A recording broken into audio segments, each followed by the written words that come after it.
What's up, YouTube? This is Jabo underscore 435i. I know it's been a while, but right now it's time to change the low pressure fuel pump and also the high pressure fuel pump. So right now I have the Walbro 450 ready to go in, but right now I just disconnected that connector and I let the system depressurize. It's actually been running for, like, I would say about 5 minutes. Just let it die out. It's putting right now, so it's about to die out again. All right, so right now I don't have any tripod or anything, so I'm just gonna update you guys as I go. I have been looking for a video to kind of walk me through on how to change the low pressure fuel pump. Couldn't find any for the F chassis, like the F30, F32, F36, something similar with the M55 engine in it.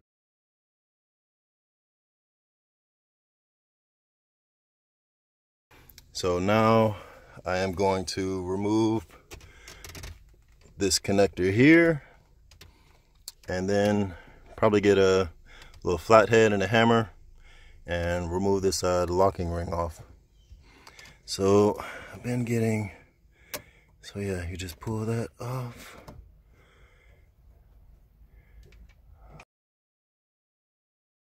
The first one, that's the second one. And now this should just pop right off. Hopefully no gas comes out. Oh, a little bit. All right, I can get that cleaned up. That looks like no problem. All right. So now I'm gonna get the hammer and flathead so I can take this little locking ring off. All right. So 10 minutes later, I didn't have that locking ring removal tool that that Fuel It or any of those other fuel company sells.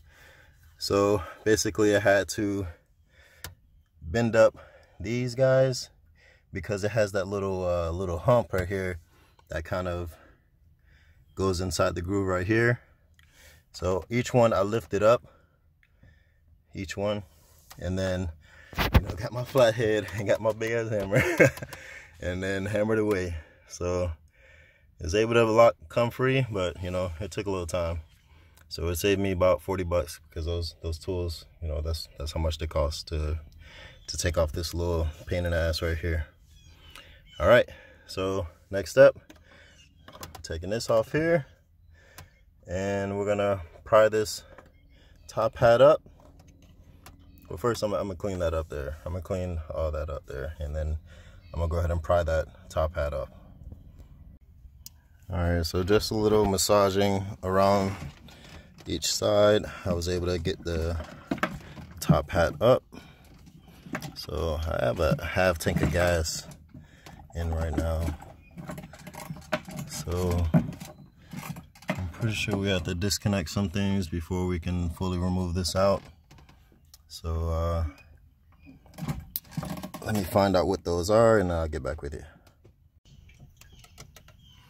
All right, so I don't see any connections that's hindering me from removing it completely out. I know on the N54 they have, oh, there it is. So yeah, I have to take that guy off. And that looks like it's it. Once I take that off, then I can remove this whole bucket out and start replacing that fuel pump. All right, so I didn't just remove that hose. There's actually that little guy there that had to come off, that white thing there with the O-ring on it. So that came off, and then I had to take off the, you see those black wires that had come up to the, that came up to, what was it? Yeah, this one here. I had to take that off. I'm guessing that goes to the other leveler that's on the driver's side. All right, so it's fully out, fully disconnected. So I'm gonna take this in the house and get to work. All right, so here's my little workstation. So basically this is what I got, everything with the Walbro 450 kit.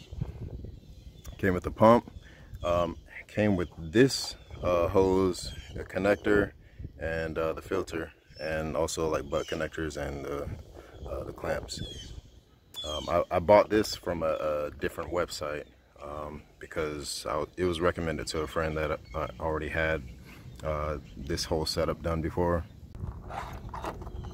Alright, so just a little update. I got the pump disconnected from the bucket. I just need to take it out of this contraption here. So yeah, so basically, yeah, I am replacing both of these lines here with this one, and there's a longer one and a shorter one here. So yeah, you do need an additional line that doesn't come with the Walbro kit. So I'm going to be replacing both of these. This is one of these connections is going to go into the fuel pump that I'm going to need to cut and splice this one. So basically it can plug into the pump, and the other end is going to plug into the top of the top hat of the bucket. And yeah, look at this. So yeah, look at that piece of dirt or whatever it is that was in the on the filter. So it's not that clean in there either. So I'm gonna clean that up before I put everything back together. So yeah, and this is the high pressure fuel pump that I'm gonna be installing also. And it's already been installed once before, so I just need to pretty much replace this line and put the fuel pump in there. So it feels like I'm getting somewhere. All right, so update, I got the new pump in this little contraption piece, got the filter on. All right, so how to get the old pump out of there? You pretty much had to knock this ring out. This kind of squeezed it on the onto the old pump, so you had to knock this off from the bottom, so it comes off from the top. And then the Walbro is a little bit fatter, so you have to squeeze it in pretty good. Still, it's not coming all the way up to the top. It's still pretty fat. But I'm gonna test it in right now to see if it actually goes in. To see if this little piece here actually connects to that yellow piece there.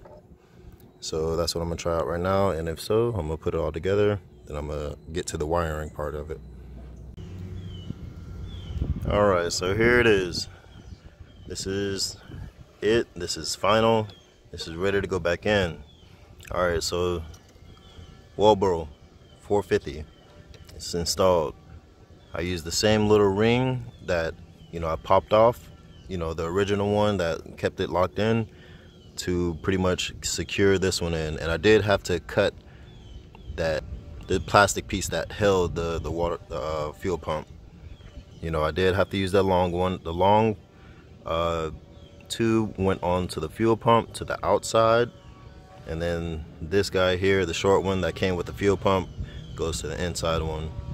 And then splicing the connectors, that was pretty easy. There's this ground wire that you actually had to ground into that guy there. So all right, so I hope this helps. I'm just about to put it in, and wish me luck. Oh yeah, and this is for the leveler. I'm gonna plug this one back in there. All right, let's go. All right, so I got everything hooked back up. Got this little connection plugged in there. Zip tie back on. Got the that other connector plugged in. Everything's plugged in. Everything's secure. I double check, triple check. Now, should I do anything about these wires hanging out like that?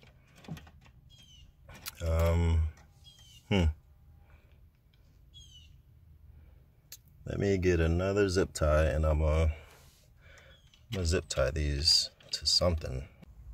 All right.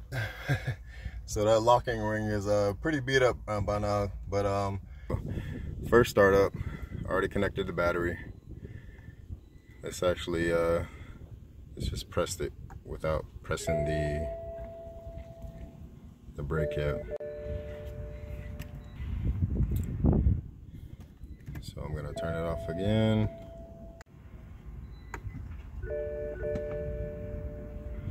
All right, press the brake. Oh shit.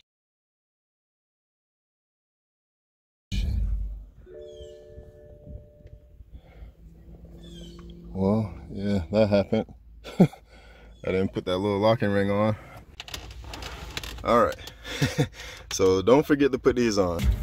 Oh shit, because that boy just shot off, spit fuel all in my back seat. So, sheesh, I should have known that was gonna happen, but I figured just for like a little quick startup, it'll at least hold a little bit, but I guess not.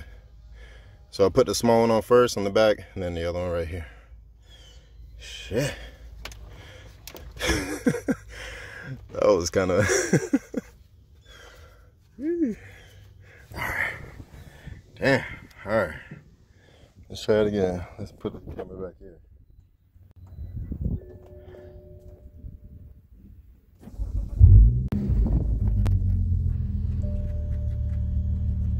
It's making a little noise.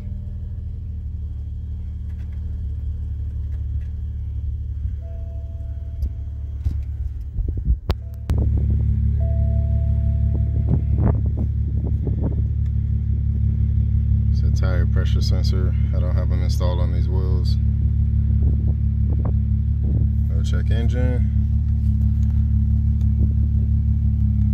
Hopefully no fires. I need to get a fire extinguisher in this boy. But yeah, whew. So yeah, not too bad of an install. Just didn't have any kind of reference to go off of. So kind of had to figure everything out by myself, which I kind of like it the easy route sometimes, like already seeing it pre-done. But